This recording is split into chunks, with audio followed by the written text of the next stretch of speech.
भारत माता की, भारतीय जनता पार्टी की, नरेंद्र मोदी की. ಬಾಗೇಪಲ್ಲಿ ಪಟ್ಟಣದ ಟಿಬಿ ಕ್ರಾಸ್ನಲ್ಲಿ ಇರುವ ಗೃಹ ಕಚೇರಿಯಲ್ಲಿ ಬಿಜೆಪಿ ರಾಜ್ಯ ಕಾರ್ಯದರ್ಶಿ ಸಿ ಮುನಿರಾಜು ಕಾರ್ಯಕರ್ತರ ಸಭೆ ನಡೆಸಿ ಉಪಚುನಾವಣೆಗೆ ಸನ್ನದ್ಧರಾಗುವಂತೆ ಕರೆ ನೀಡಿದ್ದಾರೆ. ಬಿಜೆಪಿ ರಾಜ್ಯ ಕಾರ್ಯದರ್ಶಿ ಸಿ ಮುನಿರಾಜು ಮಾತನಾಡಿ, ಹೈಕೋರ್ಟ್ನಲ್ಲಿ ಜಯ ಸಿಕ್ಕಿದೆ ಎಂದು ಯಾರೂ ಹಿಗ್ಗಬಾರದು. ನಮ್ಮ ಮುಂದಿನ ಹೆಜ್ಜೆಯನ್ನ ಜಾಗರೂಕತೆಯಿಂದ ಇಡಬೇಕಾಗಿದೆ. ಚುನಾವಣೆ ಸಮಯದಲ್ಲಿ ಬಿಜೆಪಿ ಅಭ್ಯರ್ಥಿ ಪರ ಕೆಲಸ ಮಾಡಲು ಬಂದಿದ್ದ ವಿದ್ಯಾರ್ಥಿಗಳ ವಿರುದ್ಧ ಸುಳ್ಳು ಕೇಸು ದಾಖಲಿಸಿ ಕಿರುಕುಳ ಕೊಟ್ಟು ದೌರ್ಜನ್ಯ ಎಸಗಿರುವ ಕಾಂಗ್ರೆಸ್ ಶಾಸಕರ ದ್ವೇಷ ರಾಜಕೀಯಕ್ಕೆ ಸಿಪಿಎಂ ಪಕ್ಷದ ಅಭ್ಯರ್ಥಿ ಬೆಂಬಲವಾಗಿ ನಿಂತಿರುವ ವಿಚಾರ ಕ್ಷೇತ್ರದ ಜನತೆಗೆ ಗೊತ್ತಿದ್ದು ಕಾರ್ಯಕರ್ತರ ಕಹಿ ಘಟನೆಗಳನ್ನು ಮರೆಯಬಾರದು. ಬಾಗೇಪಲ್ಲಿ ಮತ್ತು ಗುಡಿಬಂಡೆ ತಾಲೂಕು ವ್ಯಾಪ್ತಿಯಲ್ಲಿ ಶಾಸಕರು ನಡೆಸಿರುವ ಭೂ ಹಗರಣಗಳ ಬಗ್ಗೆ ಕ್ಷೇತ್ರದ ಜನತೆಗೆ ತಿಳಿಸುವ ಕೆಲಸ ಮಾಡಬೇಕಾಗಿದೆ. ಕಳೆದ ವಿಧಾನಸಭೆ ಚುನಾವಣೆಯಲ್ಲಿ 63,000 ಮತ ಕೊಟ್ಟಿರುವ ಮತದಾರರ ಜೊತೆಯಲ್ಲಿ ನಾವು ಇರಬೇಕಾಗಿದ್ದು, ಮುಂದಿನ ದಿನಗಳಲ್ಲಿ ನಡೆಯಲಿರುವ ಎಲ್ಲ ಚುನಾವಣೆಗಳಲ್ಲಿ ಬಿಜೆಪಿ ಜೆಡಿಎಸ್ ಮೈತ್ರಿ ಮಾಡಿಕೊಳ್ಳುವುದರಿಂದ ಪಕ್ಷದ ಹೈಕಮಾಂಡ್ ಆಗಿರುವ ವಿಜಯೇಂದ್ರ ಅಣ್ಣ ಹಾಗೂ ಈ ಭಾಗದ ಸಂಸದರಾಗಿರುವ ಡಾಕ್ಟರ್ ಕೆ ಸುಧಾಕರ್ ಅವರು ಅಂತಿಮವಾಗಿ ತೀರ್ಮಾನ ತೆಗೆದುಕೊಂಡು ಎನ್ಡಿಎ ಅಭ್ಯರ್ಥಿಯಾಗಿ ಹರಿನಾಥ್ ರೆಡ್ಡಿಗೆ ಟಿಕೆಟ್ ಕೊಟ್ಟರು. ಪಕ್ಷದ ಕಾರ್ಯಕರ್ತನಾಗಿ ನಾನು ಹೈಕಮಾಂಡ್ ಸೂಚಿಸಿರುವ ಅಭ್ಯರ್ಥಿ ಪರ ಕೆಲಸ ಮಾಡುತ್ತೇನೆ.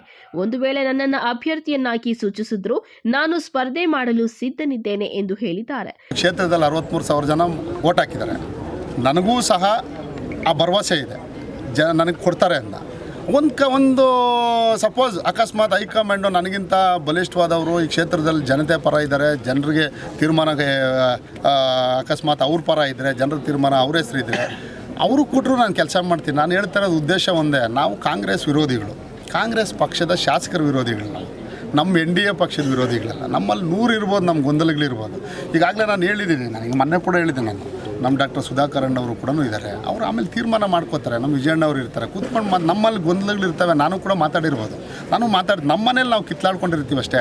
ಇವತ್ತು ಕೂಡ ನಾನು ಹೇಳ್ತಾ ಇದ್ದೀನಿ, ನಾಳೆ ಬೆಳಗ್ಗೆ NDA ಅಭ್ಯರ್ಥಿ ಅಂತಲೇ ಬರೋದು. ಯಾಕಂದರೆ ಇವತ್ತು JDS BJP ಅಲಯನ್ಸ್ ಇರೋದ್ರಿಂದ NDA ಅಭ್ಯರ್ಥಿ ಅಂತಲೇ ಅಕಸ್ಮಾತ್ ಬೈ ಎಲೆಕ್ಷನ್ ಬಂದರೆ ಬರಲೂಬೋದು, ಇಲ್ಲಾಂದರೆ ಅವರು ಕ್ಯಾಂಡಿಡೇಟ್ ಹಾಕ್ಬೋದು, ಇಲ್ಲ ನಾವು ಕ್ಯಾಂಡಿಡೇಟ್ ಹಾಕ್ಬೋದು. ಆವತ್ತಿನ ತೀರ್ಮಾನ ನಮ್ಮ ಹೈಕಮಾಂಡ್ ನಿಶ್ಚಯ. ಇವತ್ತು ಹೇಳ್ತಾ ಇದ್ದೀನಿ, ನಮ್ಮ ಹೈಕಮಾಂಡ್, ನಾನು BJPಯ ಶಿಸ್ತಿನ ಸಿಪಾಯಿ. ನಾನು ಯಾರೋ ಬೇರೆ ಕಾಂಗ್ರೆಸ್ಸಿಂದ ಬಂದವನಲ್ಲ, ಮತ್ತು JDS ಇಂದ ಬಂದವನಲ್ಲ, ಮತ್ತು ಇಂಡಿಪೆಂಡೆಂಟ್ ಏನೋ ಮಾಡಿಬಿಡೋಣ ಅಂತ ಬಂದವನಲ್ಲ. ನಾನು ಇವತ್ತು ಕೂಡ ಪಾರ್ಟಿ ನನಗೆ ಕೊಟ್ಟಿದೆ. ನನಗೆ ಪಾರ್ಟಿ ಜಿಲ್ಲಾ ಪಂಚಾಯತಿಗೆ B.Pharm ಕೊಟ್ಟು ಬೆಂಗಳೂರು ನಗರ ಜಿಲ್ಲಾ ಪಂಚಾಯತಿಗೆ ಅಂಥ ನಗರದಲ್ಲಿ ನನ್ನ ಅಧ್ಯಕ್ಷನ ಮಾಡಿದೆ. ಮತ್ತು ನಮ್ಮ ಸರ್ಕಾರ ಇದ್ದಾಗ ಯಡಿಯೂರಪ್ಪನವ್ರ ಆಶೀರ್ವಾದದಿಂದ ಬೋರ್ಡ್ ಚೇರ್ಮನ್ ಕೂಡ ಆಗಿದ್ದೀನಿ. ಮತ್ತು ಇಲ್ಲಿ ಬಾಗೇಪಲ್ಲಿಯಲ್ಲೂ ಕೂಡ ನನಗೆ B.Pharm ಕೊಟ್ಟು ನನಗೆ ಆಶೀರ್ವಾದ ಮಾಡ್ತಂಥ ಒಂದು ಭಾರತೀಯ ಜನತಾ ಪಕ್ಷ ನಮ್ಮದು. ಇವತ್ತು ಕೂಡ ನನಗೆ ನಂಬಿಕೆ ಇದೆ, ನನ್ನ ಭರವಸೆ ನನಗಿದ್ದೇ ಇರುತ್ತೆ. ಆದರೂ ಒಂದು ಸಪೋಸ್ ನನ್ನ ಬಿಟ್ಟು ಇನ್ನೊಬ್ಬರು ಕೊಡ್ತೀನಿ, ನಿಮಗೆ ಕೊಡ್ತೀನಿ ಅಂದರೂ ಕೂಡ ನಾನು ಕೆಲಸ ಮಾಡಲಿಕ್ಕೆ, ಭಾರತೀಯ ಜನತಾ ಪಕ್ಷಕ್ಕೆ ಯಾರು ಕೊಟ್ಟರು ಕೂಡ ನಾನು ಕೆಲಸ ಮಾಡಲಿಕ್ಕೆ, ಹಗಲಿರಲು ಇಲ್ಲಿ ಜೊತೆಯಲ್ಲಿದ್ದು ಕೆಲಸ ಮಾಡಲಿಕ್ಕೆ ನಾನು ತಯಾರಿದ್ದೀನಿ. ಧನ್ಯವಾದಗಳು. ಈ ಸಂದರ್ಭದಲ್ಲಿ ಬಿಜೆಪಿ ಮಂಡಲಾಧ್ಯಕ್ಷರಾದ ಆರ್ ಪ್ರತಾಪ್, ಗುಡಿಬಂಡೆ ಗಂಗಿರೆಡ್ಡಿ, ಮುಖಂಡರಾದ ಆರ್ ವೆಂಕಟೇಶ್, ಆದಿರೆಡ್ಡಿ, ಚಿನ್ನಪೂಜಪ್ಪ, ಅಂಬರೀಶ್, ಸೆಂಟ್ರಿಂಗ್ ಸೀನಾ, ಜಿನ್ನಿ, ಗಂಗರಾಜು, ಕೆಟಿ ವೀರಾಂಜನೇಯ, ಮಧುಸೂದನ ರೆಡ್ಡಿ ಮತ್ತಿತರರು ಇದ್ದರು.